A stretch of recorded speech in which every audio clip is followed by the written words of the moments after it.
SEC, Gemini, Genesis, blended deposits ran afoul of securities laws, and these idiots didn't even blend the deposits with my bank account. How dare they? Mark Genesis and Gemini down. I thought that was someone's name for a second. I was like, is that the founder? Mark Genesis. Mark Genesis and Gemini down as the latest crypto companies accused and charged by the SEC of improperly handling customer funds shuffled between the two firms. Much of the regulators' complaint is centered around allegations that both companies caused significant damage to retail customers.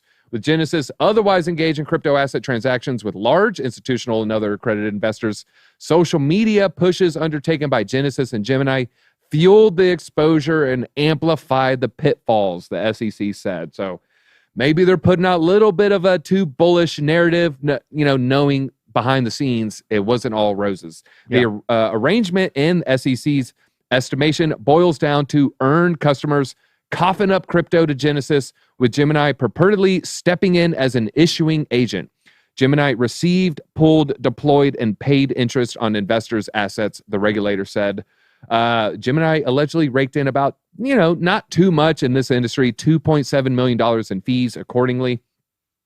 Here, the SEC says the main investment play in question, Gemini Earn, which was the yield earning protocol where you have your Ethereum on that wallet, it doesn't do anything, but then you put it in the Gemini Earn, that's when you're going to get, that couple percentage points there, constituted an offer and sale of securities under U.S. law and should have been registered with the regulator. So we got them, once again, trying to use enforcement through judicial tactics instead of, legislative or just providing clarity to these people. Like we had the BC Vault guy on, and he's like, I want clarity. They don't tell us what to do. And it must be very frustrating for these crypto regulators. I mean, for these crypto exchange operators.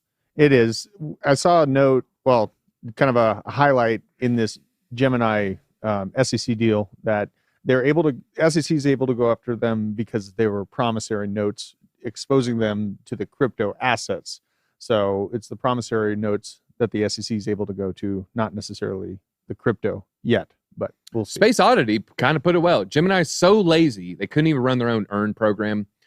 It's just too many people kind of chase that, what they know in their heart probably is, maybe a little risky. Right. 7% risk-free. They know it was risky. They knew it wasn't risk-free. And, love them or hate them, Richard Hart, to me, said it best. You don't play on railroad tracks to pick up pennies. Absolutely. And so you just want to be careful. I got $20,000 in this crypto asset. Let me just go ahead and give all of it to somebody. So at the end of the year, in the best case scenario, let's just say, 5%. That's pretty safe. 5% of that is going to be $1,000. Yeah. So you end up risking 20,000, for the end up being a small amount. All right.